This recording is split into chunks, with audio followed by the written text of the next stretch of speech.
নমস্কার বন্ধুরা, welcome back to my channel WB sports studio. আশা করি তোমরা সবাই সুস্থ ও ভালো আছো। তো আজকের এই ভিডিওতে কয়েকটি ট্রান্সফার আপডেট, তার সাথে সুপার কাপ কবে থেকে অনুষ্ঠিত হবে সে বিষয়ে আপডেট দেব। তার সাথে আইসিএলে পরবর্তী সিজনে আইসিএলে ভিএআর সিস্টেম আসছে কিনা সে বিষয়ে তোমাদেরকে আপডেট দেব। তার সাথে মোহনবাগানের খেলোয়াড় অনিরুদ্ধ থাপার চোট নিয়ে আপডেট দেব। ভিডিওটি গুরুত্বপূর্ণ, তাই তোমাদের কাছে অনুরোধ ভিডিওটি শেষ পর্যন্ত দেখবে। ওই চ্যানেলে যারা প্রথমবারের জন্য এসেছো তোমাদের কাছে একটি অনুরোধ, চ্যানেলটি সাবস্ক্রাইব করে যাবে। সাবস্ক্রাইব করে একদম ফ্রি। প্রথমে যে ট্রান্সফার রিলেটেড আপডেট দেব কেরালা ব্লাস্টার্স এফসিকে নিয়ে। তো ডিয়েগো জিবুলিচ এই প্লেয়ারকে কিন্তু কেরালা ব্লাস্টার্স এফসি একটি অফার দিয়েছিল, 6 মাসের একটি অফার কিন্তু দিয়েছিল এই প্লেয়ারকে। 32 বছর বয়সী ক্রোয়েশিয়ার এই ডিফেন্সিভ মিডফিল্ডার, একে কিন্তু অফার দিয়েছিল কেরালা, যিনি কিনা এই মুহূর্তে উইদাউট ক্লাব রয়েছেন।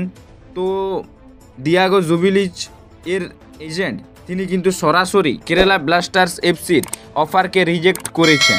এর পরের যে ট্রান্সফার রিলেটেড আপডেট দেব মোহামেডান এসসিকে নিয়ে।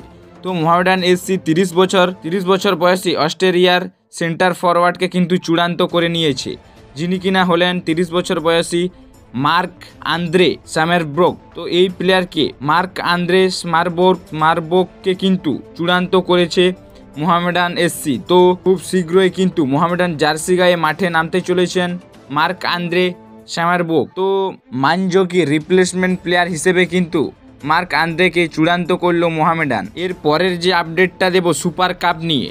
তো তোমাদের অনেকেরই মনে প্রশ্ন ছিল যে সুপার কাপ কবে থেকে শুরু হবে। তো মার্কাসের তথ্য অনুযায়ী কনফার্ম ডেট কিন্তু জানা গেছে 18 এপ্রিল থেকে কিন্তু শুরু হবে সুপার কাপ।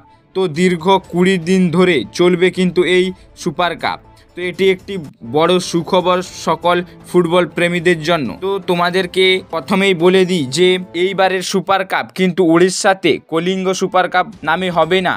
উড়িষ্যা থেকে সরে যে এই সুপার কাপটি, এই মরশুমের সুপার কাপটি গোয়াতে অনুষ্ঠিত হবে। তো 18 এপ্রিল থেকে কিন্তু নতুন স্পন্সরের উদ্যোগে কিন্তু নতুনভাবে কিন্তু সুপার কাপ অনুষ্ঠিত হবে, যেটি কিন্তু একটি বড় খুশির খবর সকল ফুটবল প্রেমীদের জন্য। এরপরে যদি আমরা কথা বলি মোহনবাগানের প্লেয়ার অনিরুদ্ধ থাপাকে নিয়ে। তো অনিরুদ্ধ থাপা তিনি কিন্তু ডার্বির আগে মোহনবাগান অনুশীলনে চোট পেয়ে কিন্তু, যিনি কিনা চোটের কারণে ডার্বি ম্যাচ খেলতে পারেননি। তো তার চোটটি কতটা গুরুতর এবং কবে ফিরবেন অনিরুদ্ধ থাপা সে বিষয়ে অনেকেরই প্রশ্ন ছিল। তো এ বিষয়ে তোমাদেরকে জানিয়ে দিই, তো অনিরুদ্ধ থাপা মোহনবাগান অনুশীলনে চোট পান, সে কারণে জানা যাচ্ছিল যে খুব গুরুতর চোট হবে না অনিরুদ্ধ থাপা। তবে যতটুকু খবর রয়েছে এই মুহূর্তে 14 থেকে 15 দিন অর্থাৎ 2 সপ্তাহের মতন কিন্তু সময় লাগবে অনিরুদ্ধ থাপার পুরো ফিট হতে এবং ম্যাচ ফিট হওয়ার জন্য 2 সপ্তাহের মতন কিন্তু সময় লাগবে অনিরুদ্ধ থাপার। এর পরের যে আপডেটটা দেব বা লাস্ট যে আপডেটটা দেব ভিএআর। অনেকেরই প্রশ্ন ছিল যে আইসিএলে ভিএআর কবে আসবে। তো এই বিষয়ে তোমাদেরকে জানিয়ে দিই, এই মুহূর্তে ভারতীয় রেফারিদের যেরকম কোয়ালিটি, সেখান থেকে ভিএআর আসলে অনেকটাই উন্নতি ঘটবে ভারতীয় ফুটবলের।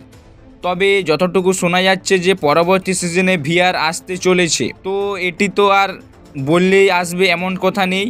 তো আরএফডিএল এবং এআইএফএফ এর মধ্যে কথাবার্তা চলছে, কয়েকটি ফর্মালিটি থাকে। তো সেই বিষয়ে এখনো পর্যন্ত পর্যবেক্ষণ করা হচ্ছে ভারতে ভিআর আসা নিয়ে। তবে পরবর্তী সিজনে ভিআর আসছে এরকম একটি খবর রয়েছে, তবে কনফার্ম এখনো পর্যন্ত কোনো খবর বেরোয়নি। তো আজকের এই ভিডিওতে তোমাদেরকে এই আপডেটগুলোই শেয়ার করার ছিল। ভিডিওটি ভালো লাগলে অবশ্যই লাইক, শেয়ার ও আমার চ্যানেলে প্রথমবারের জন্য এসে থাকলে চ্যানেলটি অবশ্যই সাবস্ক্রাইব করে যাবে। সাবস্ক্রাইব করা একদম ফ্রি।